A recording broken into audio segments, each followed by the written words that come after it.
Hey guys, మా ఎంప్లాయర్కి ఎంతో ఇష్టమైనటువంటి ఫిష్ అండ్ చిప్స్ ఇంట్లో నేను ఎలా చేస్తానో మీకు చూపిస్తాను, చూసేయండి.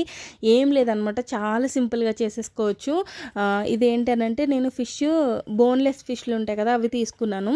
మైదా పిండి ఒక 2 స్పూన్లు తీసుకుని దాంట్లో కావాల్సినటువంటి మసాలాలన్నీ కూడా వేసేసుకుని బాగా మిక్స్ చేసేసి మంచిగా వాష్ చేసుకున్నటువంటి ఫిష్ని మ్యారినేట్ చేసేయాలన్నమాట. ఈ బ్యాటర్లో వేసేసి వీటిని డీప్ ఫ్రై చేసుకుంటాము. దీనికంటే ముందు చిప్స్, రెడీమేడ్ చిప్స్ ఉంటాయి ఇక్కడ, ఎలాగనంటే ప్యాకెట్స్లో వస్తాయి అన్నమాట. ఇవి ఫ్రోజన్ చిప్స్. వాటిని తీసుకుని డైరెక్ట్గా ఆయిల్లో వేసేస్తే మంచిగా క్రిస్పీగా ఫ్రై అయిపోతాయి. టేస్ట్ కూడా బాగుంటాయి అన్నమాట. దానిపైన కొంచెం అంత సాల్ట్ చిమ్ముకుంటే సరిపోద్ది. మనమైతే కారం కూడా వేసుకోవచ్చు, వీళ్ళు కారం తినరు కాబట్టి నేను వేయను, ఓన్లీ జస్ట్ సాల్ట్ వేస్తాను అంతే. ఇంకా మనం మ్యారినేట్ చేసుకున్న ఫిష్లు కూడా తీసుకొని ఆయిల్లో వేసి మంచిగా డీప్ ఫ్రై చేస్తాము.